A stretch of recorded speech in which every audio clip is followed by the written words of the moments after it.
ما اخترت غيركم ولا رضيت سواكم ما اخترت غيركم ولا رضيت سواكم ما اخترت غيركم ولا رضيت سواكم ما اخترت غيركم ولا رضيت. Bonjour Simone. On est ravis vraiment que tu nous accueilles ici à la Casa Dorada, en Catalunya, en Catalogne, espagnole, donc sur la Costa Dorada, dans ce lieu qui est merveilleux. Donc un grand merci à toi. Et un grand merci d'accepter de faire cet entretien en français, puisque tu es d'origine allemande. Et donc c'est avec un grand plaisir qu'on va t'écouter, parce qu'on adore t'écouter parler en français. Tu as beaucoup de charme quand tu parles en français, c'est génial. Donc merci à toi d'accepter cette interview. Avec plaisir. Simone, nous on t'a connu par le fait que tu es la compagne de Christian et vous vous êtes rencontrés dans le cadre de ces explorations que vous avez faites de la sexualité avec le tantra, un tantra assez avancé si j'ai bien compris. Et puis le temps a passé, vous êtes formés et de ton côté, si j'ai bien compris, tu es beaucoup formé au souffle.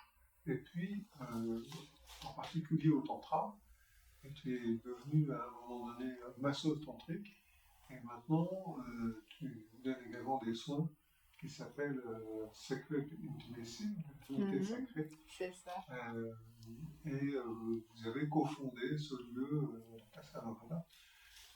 C'est ça à peu près? C'est ça à peu près, oui. Ouais. Exactement. Ouais. Ça fait 5 ans, 4 ans qu'on est ici en Espagne. On évolue, on change, on adapte. Mais c'est ça, oui. Simone, est-ce que tu peux nous raconter comment, surtout pourquoi tu as commencé à t'intéresser à toutes ces voies d'épanouissement de la sexualité il y a quelques années? On ne connaît pas bien ton histoire. Tu peux nous raconter? Oui. En fait, tout a commencé parce que j'ai fait une formation sur le souffle, sur la thérapie de souffle. Et j'avais une copine là-dedans qui était déjà en train d'explorer ce domaine. Et en fait, on était très proches, donc elle m'a raconté souvent qu'est-ce qu'elle explorait, qu'est-ce qu'elle faisait dans le tantra et aussi d'autres choses sur la sexualité. Et je me rappelle une fois, on était au téléphone et elle m'a raconté qu'elle a passé une soirée avec beaucoup de gens et elle a raconté tout ce qu'elle a fait dans cette soirée. Et j'étais au téléphone et ça m'a interpellée. Et j'étais un peu accrochée à ça et j'avais envie de l'explorer aussi parce qu'il y avait de l'énergie dans mon corps. Je me sentais attirée vraiment par mon corps en fait. Et comme elle avait fait la formation de souffle avec moi, je lui faisais vraiment confiance. Je n'avais jamais fait quelque chose avant, l'exploration du échangisme ou quelque chose similaire. Donc pour moi, c'était vraiment un monde tout nouveau. Et elle, je lui faisais confiance, donc je savais, elle ne va pas m'amener à un endroit qui n'est pas bien pour moi. Et donc, ça a mis 1 an jusqu'à que je suis allée la première fois à une play party où les gens explorent librement la sexualité et puis en respectant le consentement. Donc vraiment, c'était un lieu qui était dédié à ça et elle faisait partie de la communauté. Donc j'étais amenée par elle dans ma première soirée de jeux en fait, de jeux sensuels et sexuels. Et ça a commencé avec ça en fait. Tu avais quel âge à ce moment-là? Ah ben ça, dans mes trentaines, 34, 35. D'accord. Est-ce que tu peux nous donner des grandes phases comme ça dans ton parcours de jeune fille jusqu'à aujourd'hui, dans ta sexualité? Tu serais capable de donner des phases comme ça?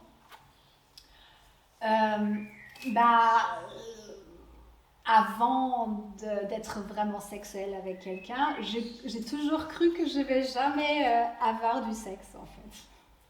Donc en fait, j'avais cette idée en tête que je voudrais absolument trouver un homme pour avoir, comment on dit de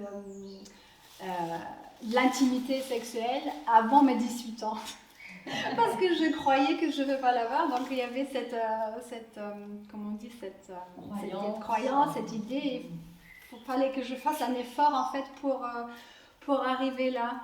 Et après, en fait, j'ai cherché un peu le prince charmant, mais ça n'a pas trop marché.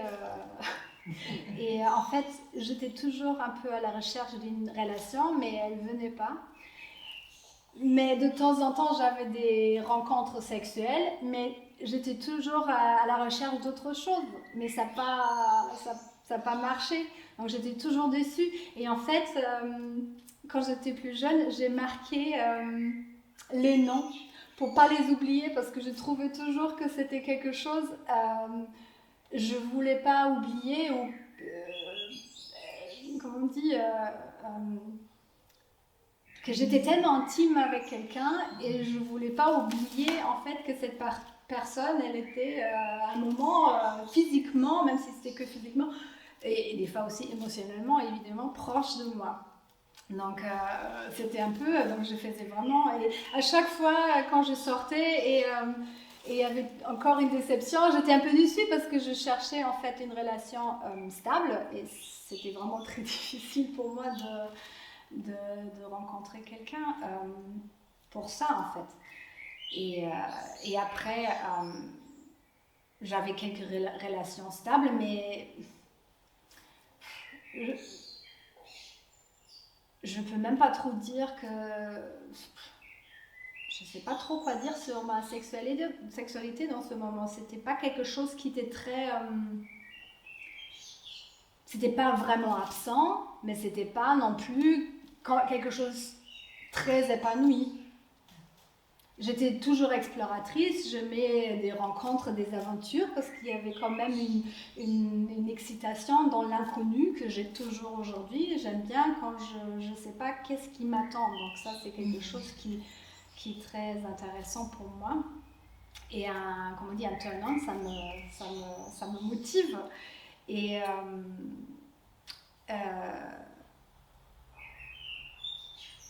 mais oui, donc c'était un peu au milieu et juste quand je commençais mon développement personnel qui n'était pas du tout lié à la sexualité, ça commençait de changer.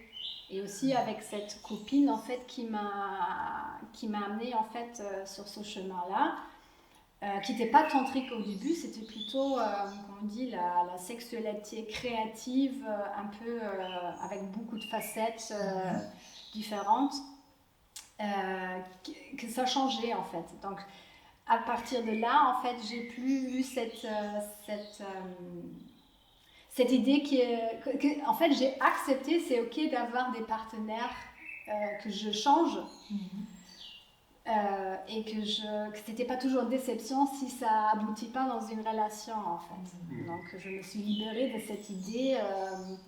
Et en fait, c'est marrant parce qu'à ce moment-là où je me suis acceptée comme ça, comme une femme qui explore, qui va pour l'aventure aussi, j'ai rencontré Christian en fait. Et ça fait maintenant 10 ans qu'on est ensemble, donc c'est vraiment marrant qu'au moment où j'ai accepté la vie riche, sexuelle et aventurière, que lui, il est arrivé dans ma vie.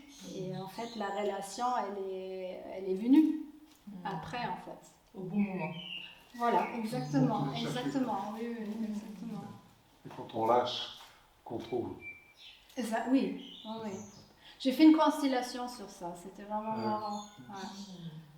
Ouais. Et du coup, ton expérience d'exploration de la sexualité, c'est quoi? Parce que donc, tu as fait une formation sur le souffle, il y a cet ami qui te dit viens voir, c'est super, Tu vas à une soirée Une play party, c'est play party, voilà. ok. Et après, il se passe quoi? Là, j'étais, comme on dit, infectée. C'était quelque chose que je voulais faire plus, je voulais savoir plus. Surtout parce que c'était parce qu'avant la sexualité, c'était quelque chose qui m'arrive. Dans le sens que je sortais et éventuellement je rencontre quelqu'un ou je rencontre pas. Et souvent c'était dans comment on dit, des soirées quand on sortait.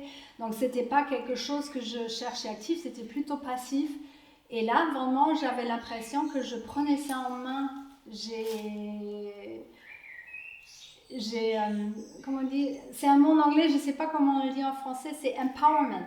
Je pris ça en main et j'ai décidé alors qu'est-ce que j'ai envie d'explorer et qu'il y a des gens avec qui je peux explorer ça.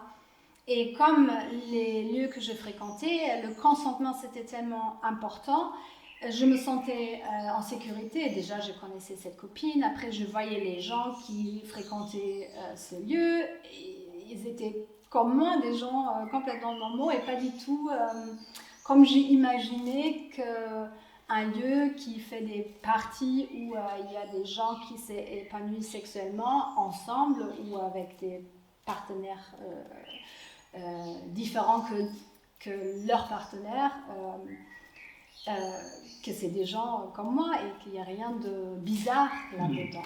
Voilà, donc, et en plus, il y avait les gens, c'était des gens qui ont fait un travail sur eux aussi, pas qu'ils étaient dans une sexualité créative et comme on dit,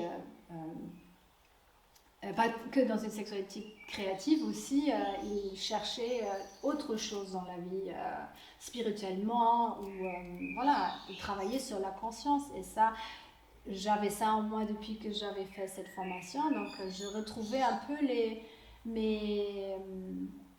mes bases thérapeutiques et spirituelles, et comme on dit, c'est comme une base de vie qui me porte dans la vie, et en fait je retrouvais ça chez ces gens-là aussi. Donc je voyais, ah non, c'est pas des gens bizarres qui font un truc dans le noir, dans une cave ou quelque part. C'était quelque chose plutôt joyeux et lumineux. Voilà. Et du coup, après, tu t'es mis à faire du tantra, c'est ça? Oui, c'était un peu parallèle. Au début, c'était plutôt, comme on dit, tout ce qui était sensuel, kink, BDSM, donc en fait, tous les facettes de la sexualité qui joyaient expérimentelles. Et là, il y a aussi des gens qui faisaient du tantra, et en fait, je suis rentrée dans la formation pour faire les massages tantra, mais pas du tout pour enseigner ou pour donner des massages, c'était vraiment juste pour moi, pour explorer en fait, pour savoir qu'est-ce que c'est. Mais bon, ça c'est souvent ma porte d'entrée. Pour la formation de souffle, c'était pareil, je le faisais au début pour moi, je n'avais pas l'idée de travailler avec. C'était juste parce que j'avais envie d'explorer ça. Et pour le tantra c'était pareil. Donc je fais cette formation de massage tantra et après je faisais d'autres stages dans la même école. Et voilà, il y a une chose qui a amené l'autre. Et après, le hasard a bien fait les choses que dans cette école, j'ai donné mon premier massage parce qu'il n'y avait personne qui pouvait le faire de la communauté. Et là, en fait, voilà, c'était... j'ai compris, ah ouais, je peux le faire aussi professionnellement, pas que pour moi, pour privé, pour échanger. Donc, à partir de là, c'était... je travaillais dans un studio. Après, j'ai changé de studio. Après, bon... ça a continué et puis voilà, finalement ça a abouti dans le lieu qu'on a ici, avec les choses qu'on fait ici maintenant. Mais bon, c'était progressif, petit à petit. Qu'est-ce que ça t'inspire, l'expression femme libre? Parce que là, c'est l'expression qui me vient là tout de suite en t'entendant parler. Pour toi, qu'est-ce que c'est la liberté pour une femme? Est-ce que tu te considères comme étant une femme libre? Ça c'est un grand terme. honnêtement, je ne sais pas si je suis une femme libre. Je pense que j'ai toujours des blocages, j'ai toujours mes insécurités et des blocages, des choses qui me limitent dans mon épanouissement complet. Mais je crois que maintenant, je me sens libre d'aller pour des choses sans avoir trop peur d'y aller.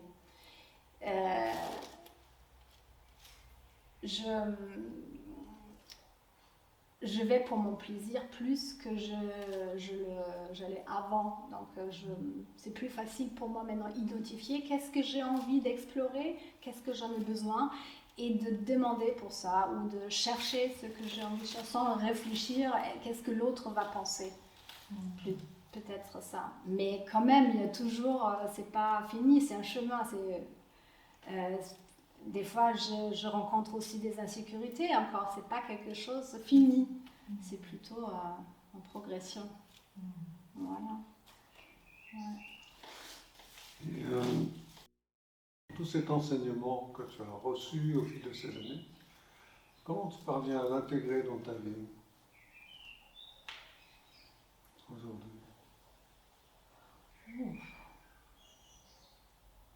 Je ne sais pas exactement quoi répondre à ça. Dans le quotidien, tu veux dire? Oui, dans ta vie de femme aujourd'hui, ici, avec Christian, enfin, je ne sais pas.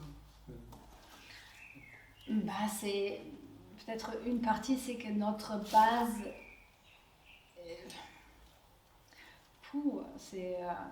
en fait, nous, on s'est rencontrés dans ce domaine. Donc, beaucoup de choses qui sont encore dans la société, la norme, déjà pour nous, c'était pas le point de départ. Par exemple, aujourd'hui, je ne pouvais plus imaginer de retourner. Bon, faut que je l'évalue un peu plus, mais je ne peux plus retourner avec comment on dit, une relation où toutes ces libertés que nous, tous les deux, on a, comme on dit, créées pour nous, ensemble et séparément, ça, je ne peux plus faire marche en arrière.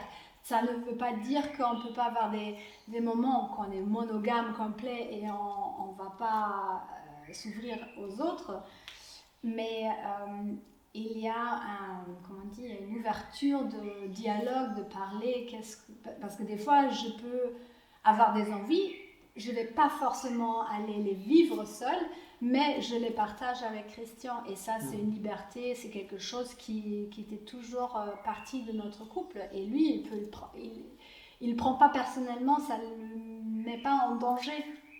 C'est quelque chose que je peux partager, un fantasme ou un désir.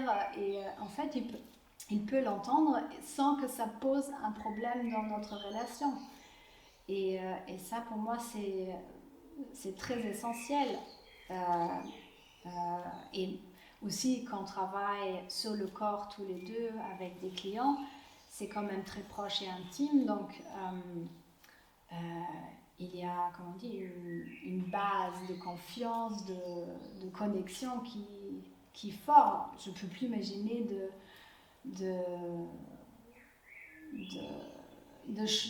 me faire, comment on dit, de retourner dans le passé et de vivre sans ça. Ça, c'est existentiel pour moi de vivre avec Christian et d'avoir la possibilité de partager ça avec lui.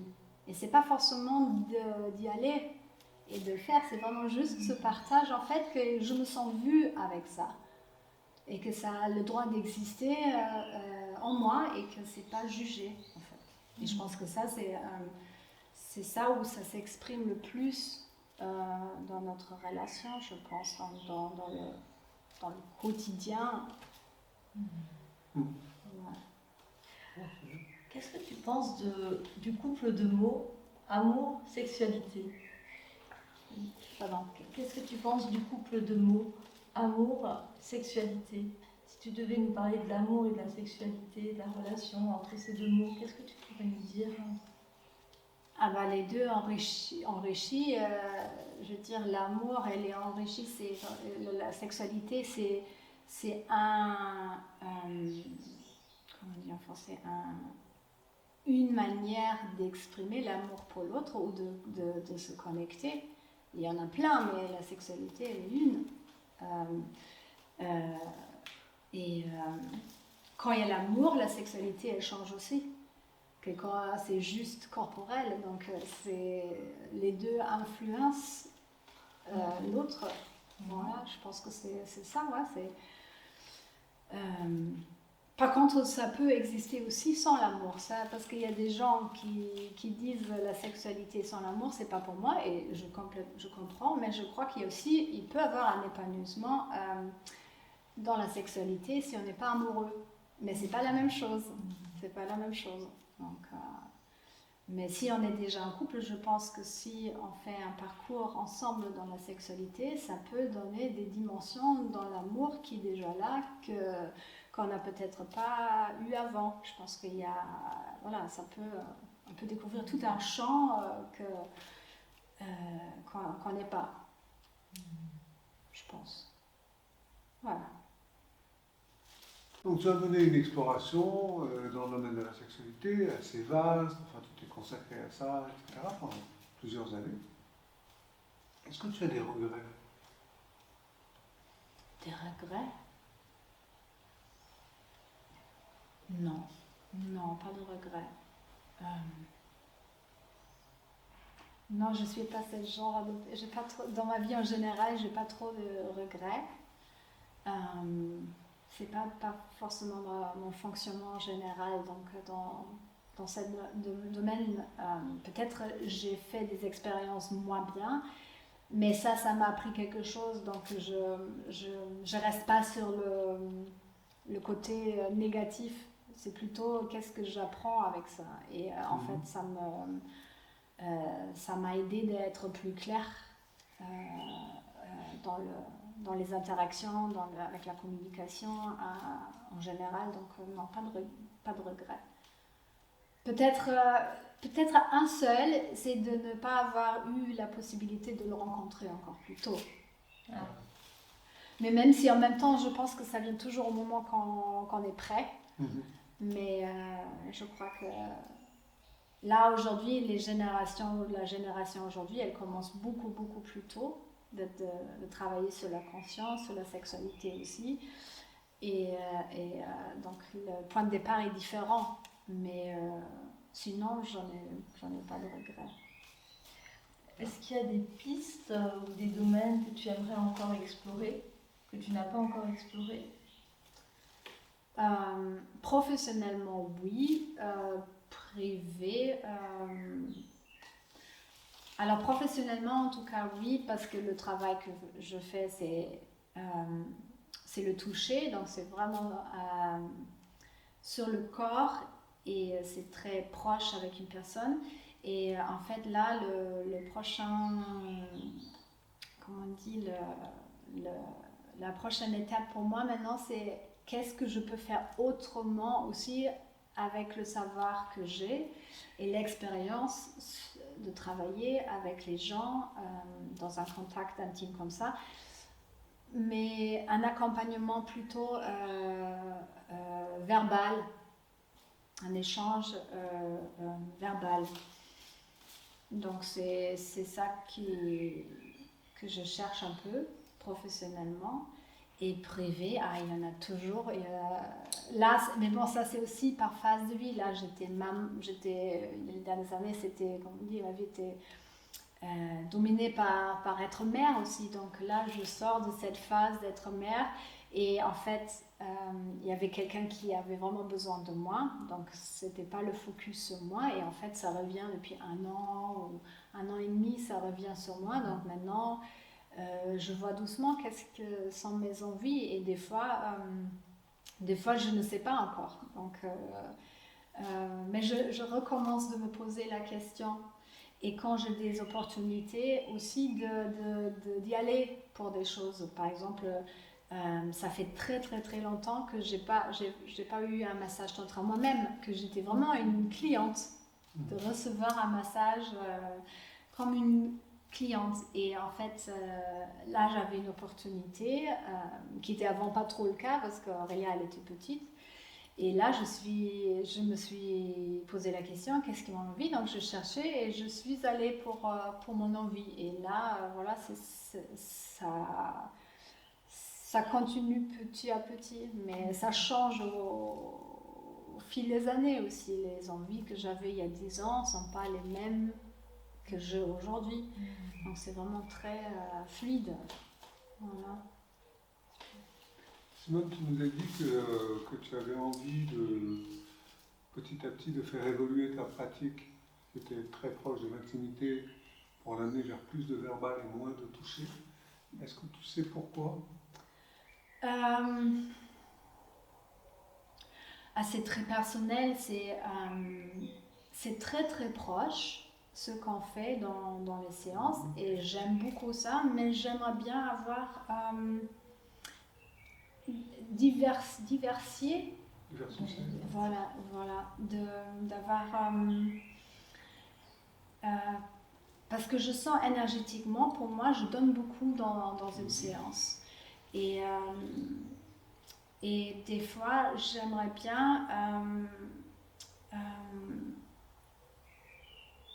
continuer de supporter quelqu'un, mais sans avoir cet engagement intime. Parce que je pense que j'ai appris beaucoup de choses au fil des années avec ce travail, et je pense qu'il y a quelque chose de supportif pour des gens, et aussi pour des gens qui ne sont pas prêts de rentrer dans un contact aussi proche.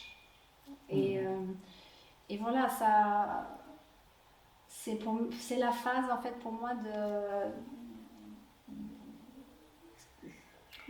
Comment on peut dire ça?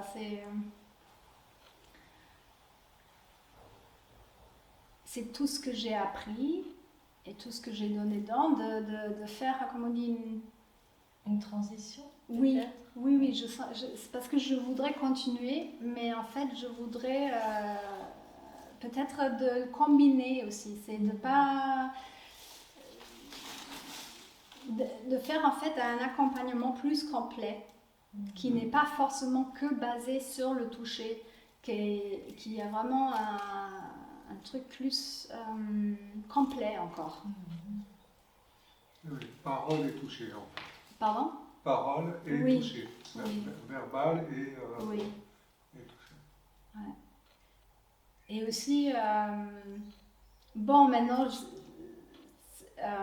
j'ai 45 ans, mais je le vois aussi dans le temps. Je ne sais pas si dans 10 ans, je ne sais pas si je veux faire ça encore. Parce que j'ai vraiment senti, on change tellement. Quand j'avais 30 ans, mon énergie, elle était complètement différente que je la ressens aujourd'hui.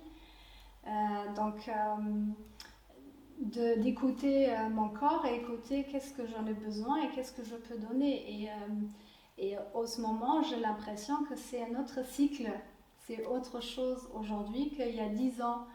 Et donc, je me projette un peu dans le futur. Et en fait, avant quelque chose peut vraiment naître, il faut d'abord tomber enceinte. Et en fait, là, c'est plutôt la phase avant de rentrer vraiment concret dans un projet. Mais vraiment de voir l'avenir aussi un peu. Parce que je sens qu'il y a des changements intérieurs. Et j'aimerais bien, comment dire, faire la place pour la voie dans cette direction en fait. Parce que si je ne commence pas de penser maintenant, je me retrouve dans 10 ans et là, oui, maintenant j'ai plus envie, qu'est-ce que je vais faire? Donc en fait, c'est un peu l'anticipation, surtout parce que maintenant j'ai aussi l'expérience que je n'avais pas avant. Et en fait, c'est ça qui change. Donc il y a une dimension de l'expérience qui fait une bonne base. Et je voudrais bien savoir qu'est-ce que je peux faire avec cette base d'expérience que j'ai dans ce domaine. Je pense que c'est ça à peu près. Est-ce que tu peux nous raconter un moment fort que tu as vécu dans ton expérience de massage tantrique, un moment puissant que tu as vécu et que tu pourrais nous raconter avec un client ou une cliente? Oui, il y en a Il y en a beaucoup. Donc il faut vraiment... Mais si je peux poser une question, si tu parles de fort, à quoi tu penses? Parce que c'est Quelque vraiment... chose que tu as apporté à ce moment-là, de fort, ou quelque chose que toi tu as vécu de puissant, qui est resté, Intense pour toi. dans ta mémoire, où tu t'es dit waouh, je suis à ma place, tu vois, En fait, ça c'est... peut-être c'est un peu bête de dire ça, mais ça c'est une sensation qui est là dans 99% des massages, cette sensation, là je suis au bon moment, au bon endroit, et exactement ce qui se passe et ce qui doit se passer. Et qu'il n'y a pas trop le mental qui est présent, ni pour la personne qui reçoit.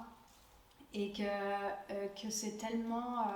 c'est comme un espace hors de la vie de tous les jours qu'on a créé ensemble, et que c'est une parenthèse magique où on peut être, juste être en fait, avec ce qui est. Et des fois c'est beaucoup de plaisir, des fois c'est beaucoup d'émotions, et en tout cas c'est toujours quelque chose qui me connecte avec moi, et en même temps, quand moi je me connecte avec moi, ça aide la personne aussi de se connecter avec elle. Et elle est capable de rentrer dans le plaisir, dans la joie, ou ce qui est présent au moment. Et ça, c'est magnifique. C'est pour ça que j'adore faire ça aussi, parce que c'est pas quelque chose dans la tête à réfléchir, c'est vraiment quelque chose qui se passe hors du mental. Et ça, c'est très spécial pour moi en général. Et bien sûr, et moi je réfléchis même pas trop, est-ce que c'est spécial pour la personne? Après, je le reçois dans les feedbacks, mais dans la séance, c'est même pas quelque chose que je réfléchis. C'est juste l'acceptation du moment présent, en fait, être présent au moment présent. C'est simplement ça. Et après, les gens, ceux qui touchent, c'est qu'en fait, les gens, le retour que j'ai pour les séances, c'est très individuel. Ça peut être que je me sentais aimée ou que je me sentais acceptée. Mais c'est même pas quelque chose que je cherche dans le moment. En fait, c'est qu'on ne cherche plus rien du tout dans une séance, et c'est ça qui fait la magie. Et que je peux apporter quelque chose de très unique pour les gens. C'est ça qui me...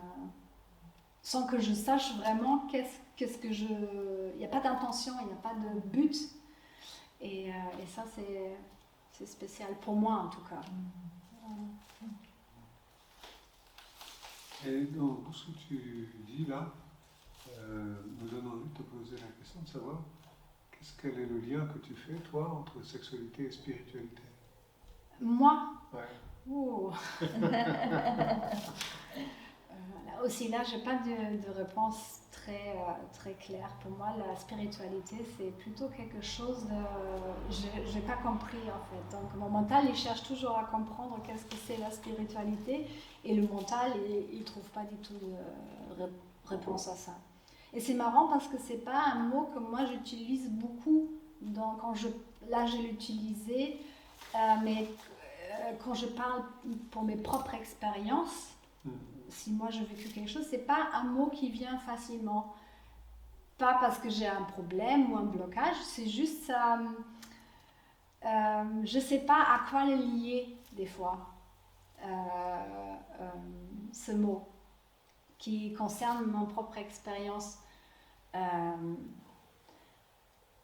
Je pense que dans les séances, je pense que quand on est présent au moment et il n'y a pas trop de pensées, ça donne l'espace à autre chose. Et même si moi, je n'utilise pas ce terme, des fois, pour pour une cliente ou un client, ça peut être vraiment quelque chose qu'il dit, c'est spirituel. Mais c'est vrai, pour moi, c'est vraiment pas facile de le connecter ou de l'utiliser. Et je ne sais pas exactement pourquoi. Mais je suis sûre que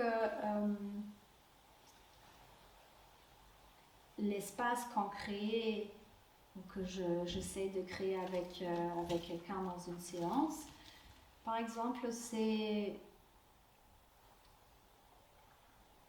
où on se connecte avec quelque chose des dimensions qui sont plus profondes ou plus profondes que ceux qu'on a l'habitude de vivre. Donc, ça peut être spirituel, mais moi, voilà, c'est pas quelque chose que je suis à l'aise d'utiliser. Ouais. Ok. Très difficile, c'est très difficile cette question. Moi, je vais revenir à quelque chose de plus terre à terre. Vas-y, fais du terre à terre. Dans ton enfance, dans ta famille, la sexualité, c'était tabou ou c'était un sujet qui n'était pas un problème? Comment ça s'est passé ton éducation sexuelle, jeune enfant ou adolescente? Alors, je ne me rappelle pas d'avoir eu une éducation sexuelle par ma mère, parce que mon père il est décédé quand j'avais 9 ans, donc lui il n'était pas présent à ce moment-là pour faire une éducation sur ça. Et ma mère, elle a pas fait ça, donc c'était plutôt l'école, ce qu'on a fait à l'école, comment ça fonctionne, le corps, la biologie et tout ça. Et après, avec les copains et les copines, on a parlé, et puis c'est là, en fait, l'éducation, elle s'est faite, en fait. Et il y avait des magazines pour les ados, il y avait une partie sur la sexualité. Et moi, j'étais plutôt tard, en général, pour tout ça. Mes copines, elles étaient plutôt déjà actives. Donc avant moi, et la sexualité de ma mère, je sais qu'elle a juste eu un homme, mon père, et c'était plutôt quelque chose qui se passait dans l'inconscient, mais pas dans quelque chose de violent ou pas bien, c'était plutôt... elle ne mettait pas trop en question... comment on dit, elle n'avait pas trop elle n'avait pas d'idée que ça pouvait être autrement. Elle l'acceptait comme c'était, elle ne questionnait pas. Et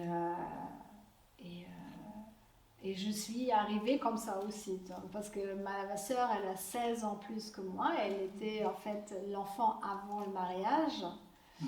Donc ils se sont mariés, elle avait 21 ans, et 16 ans plus tard, c'était moi, et c'était pas du tout prévu non plus. Et ma mère, elle dit, on l'a pas cru, mais bon, donc on a fait une fois l'amour, et donc elle m'a raconté ça, et voilà, on n'attendait pas, et ça, normalement, elle disait, il prenait des préservatifs, mais là, il n'y en avait pas. Donc c'est plutôt, ouais, ça arrive, voilà, c'est pas quelque chose qu'elle, comment on dit, qu'elle crée elle-même, ou qu'elle est, comment on dit... C'était une surprise. Voilà. Et la sexualité, elle se faisait un peu comme ça. Elle passe dans la passivité, en fait. Voilà. Ok. Simone, comment tu concilies ouverture sexuelle, vie de couple et puis parentalité? Comment tu concilies les trois? Oh, c'est compliqué. Comme question ou à vivre? De concilier les trois. Ah oui, c'est... parce que il y a le quotidien, il y a le couple, il y a d'être parent,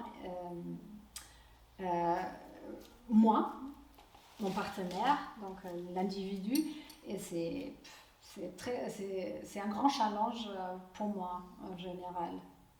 Parce que moi je suis devenue mère déjà tard, donc j'avais une vie de célibataire quand même un peu prolongée avant. Et de me retrouver dans une situation où je suis responsable pour quelqu'un d'autre, ça, c'est un processus, c'est pas facile. Donc en plus avec d'être en couple, être parents ensemble et aussi d'avoir ce projet ensemble, c'est des fois je sais pas si je suis bien en le, comment tu disais, Concilier. Oui, concilier.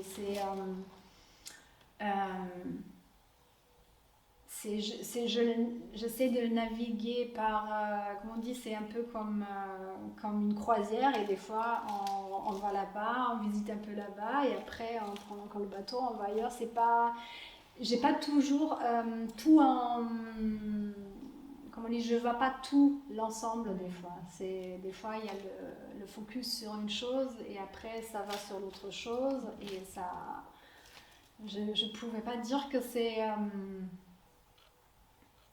équilibré. D'accord. Mais bon, l'équilibre, c'est toujours aussi en bascule un peu pour être équilibré. Si on est, comme on dit, trop fixe, on perd l'équilibre aussi. Donc peut-être c'est normal aussi, je ne sais pas, mais je pense que pour moi, en général, pour moi, ça c'est le plus grand challenge en fait.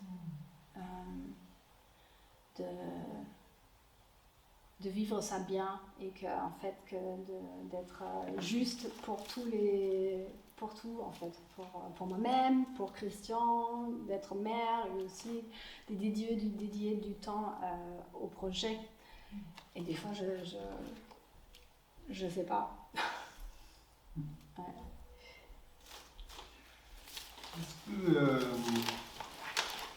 Est-ce que dans le cadre de ton exploration de la sexualité, tu as été amené à faire des sacrifices ou des choix difficiles? En tant que Dans ton exploration, ouais. dans tout ce parcours que tu as fait, est-ce que tu as été amené à faire des sacrifices ou des choix difficiles?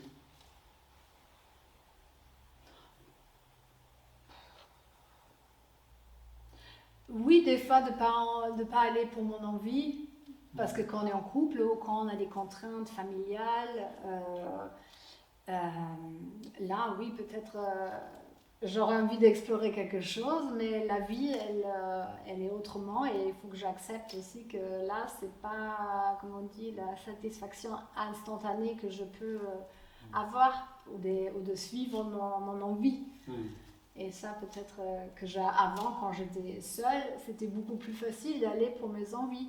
Et ça, pour moi, je dis au début, je suis plutôt aventurière et que j'aime bien aller chercher les choses, les rencontres, les échanges. Et la vie qu'on a maintenant, c'est très différent, c'est très bien, mais quand même, c'est pas forcément quelque chose que j'ai l'habitude par rapport à ma vie que j'avais avant. Donc c'est un grand apprentissage, ça me fait grandir et là c'est des fois je le sens comme un sacrifice que je peux pas aller pour mon envie. Voilà. Il y a beaucoup de gens aujourd'hui, de plus en plus, qui disent ne pas avoir de sexualité ou qui ne veulent pas s'engager dans la sexualité ou qui arrêtent de faire l'amour. Enfin, il y a un mouvement comme ça. Et je me demande ce que toi tu en penses, vu de ta position actuelle, de tout ça.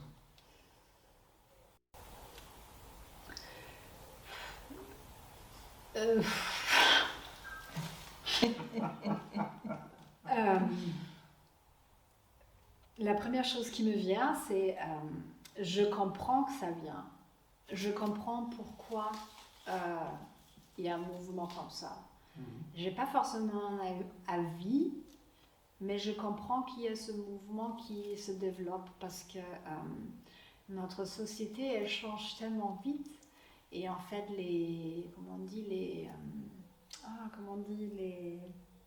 les valeurs et la manière aussi comment on dit le col qui tient tout ensemble, il est plus là ou c'est plus le même.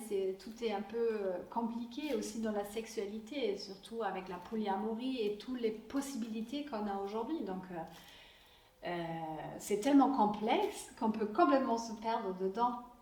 Et moi personnellement, c'est pas mon expérience de me complètement perdre dedans, mais dès qu'on sort le chemin traditionnel, et maintenant c'est plutôt la règle que l'exception, ça devient très complexe et des fois comme on dit, je sais pas comment on dit en français, overwhelmed, quand c'est trop Et on est submergé, submergé.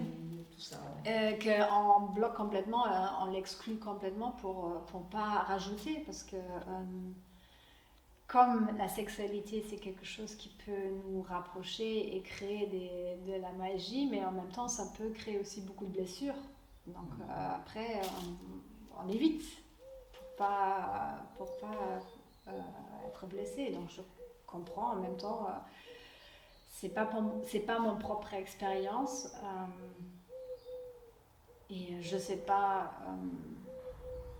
trop le juger ou qu'est-ce qu'il faut faire avec ça. Je l'observe, mais je sais pas trop de qu'est-ce qu'il faut faire.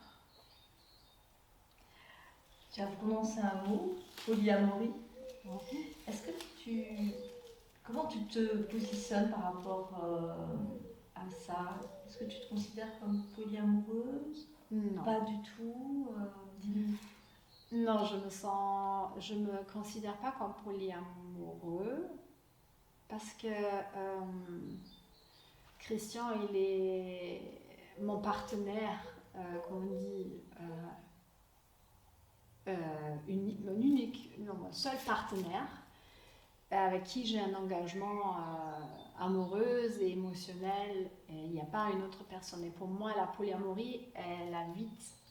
Je pense qu'il y a plein de définitions et je ne les connais pas tous, mais pour moi, personnellement, polyamorie, ça veut dire qu'on peut être amoureux de plus d'une personne, et pour moi, ça, c'est pas quelque chose que je vis jusque-là. Je ne peux pas le dire pour l'avenir, mais jusqu'à aujourd'hui, c'est pas quelque chose que j'ai vécu, en fait, d'avoir des sentiments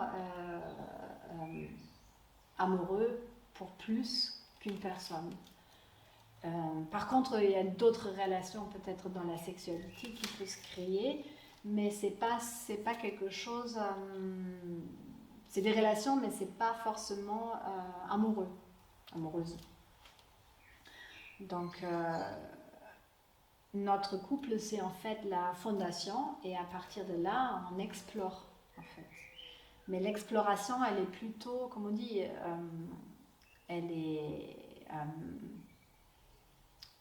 nous, on est, comme on dit, je cherche le mot encore, complice, et c'est notre base, notre couple, et après, chacun peut faire ses explorations, mais on n'a pas d'autres partenaires de notre côté.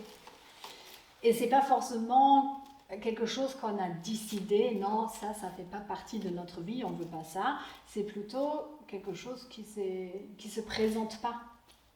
C'est pas que j'ai failli de tomber amoureuse et j'ai dit, ah non, ça je peux pas parce qu'il y a déjà quelqu'un dans ma vie. C'est juste ça ne se présente pas jusqu'aujourd'hui. Voilà. Ouais.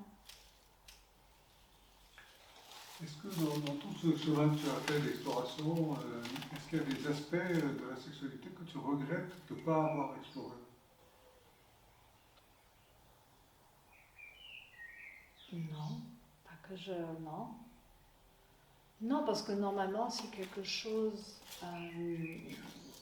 est là, j'essaye de le faire vivre. Des fois, ça prend plus de temps, parce que peut-être il faut voir avec le couple si c'est possible, parce que c'est quand même, il faut la communication entre nous. Et si notre couple est peut-être, il y a des moments où c'est plus fragile ou plus conflictuel, peut-être c'est pas le bon moment de le faire. Et si c'est, comme on dit, on est complice et tout, la base elle est très bien, là peut-être il y a des moments où je vais pour des choses que j'ai envie d'explorer. Avec Christian ou seul aussi. Tu explores à la fois avec Christian et à la fois ça, c'est ça? Oui. Oui, parce que ça c'est moi, parce que j'en ai besoin de ça. J'en ai besoin de ma sexualité que pour moi et avec... voilà, c'est... mon jardin secret, pas dans le sens qu'il ne faut pas que j'en parle, mais c'est qu'il ne fait pas partie de mes désirs des fois, tout simplement. Il y a des désirs où il y a Christian qui fait partie, et il y a d'autres où il ne fait pas partie. C'est comme ça. Ouais. Est-ce qu'il y a des pièges à éviter quand on veut s'engager sur ce chemin d'exploration de la sexualité? Au début de mon voyage d'exploration, peut-être j'ai moi respecté mes limites ou j'ai pas écouté parce que j'avais faim, dans le sens que tout est nouveau, donc j'avais envie l'envie d'exploration était plus fort que la prudence ou de vraiment de sentir est-ce que c'est la bonne chose de faire. Donc des fois c'était peut-être je faisais des choses qu'aujourd'hui je les fais plus parce que je choisis, je suis plus sélectif dans les rencontres ou dans les choses que je veux explorer et avec qui au début l'exploration en général elle était tellement comment dire, attirant pour moi que je n'étais pas peut-être moins sélectif comment avec qui c'était secondaire plutôt. Et je pense que des fois, on peut éviter quand même des blessures si on est plus vigilant dès le départ. Mais bon, encore une fois, j'ai pas trop de regrets. Je vois la personne qui j'étais à ce moment-là et je comprends pourquoi j'ai fait ça. Donc, mais ça c'est personnel, mais je pense que chacun est très différent et chacun a besoin d'autre chose. Il y a des gens qui sont beaucoup plus prudents que moi, en général. Donc,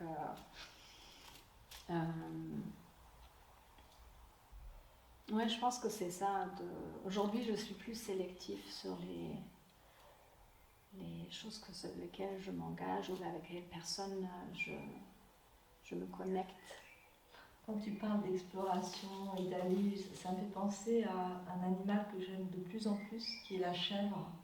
Parce que la chèvre, parfois elle a juste une feuille qui est là, tout près d'elle, et c'est pas celle-là qu'elle veut. Elle va peut-être avoir envie d'une feuille qui est sur une branche d'un arbre, qui est un peu plus, voilà, c'est un peu plus compliqué d'aller atteindre cette feuille, mais elle va prendre des risques pour aller chercher ce dont elle a envie à ce moment-là. Et on dit que la chèvre, elle va prendre des risques comme ça, mais pour assouvir un besoin, ou voilà. Parfois c'est plus facile, elle ne le fait pas, parce qu'elle va respecter un peu plus ce dont elle a envie, quitte à prendre des risques. Voilà, ça m'a évoqué cet animal. Parce qu'en même temps, oser quelque chose, ça fait partie du parcours comment on dit, du voyage d'exploration, ça fait partie. Il faut oser des fois sans savoir où ça nous amène. Mais avec l'expérience, on sent mieux les limites et aussi quand c'est le temps de dépasser les limites. Parce que des fois, il faut avoir des limites plus serrées pour après s'autoriser de lâcher aussi. Ouais. Alors Simone, si tu avais face à toi une jeune fille qui avait tout à découvrir de la sexualité, qu'est-ce que tu lui donnerais comme conseil? Oh.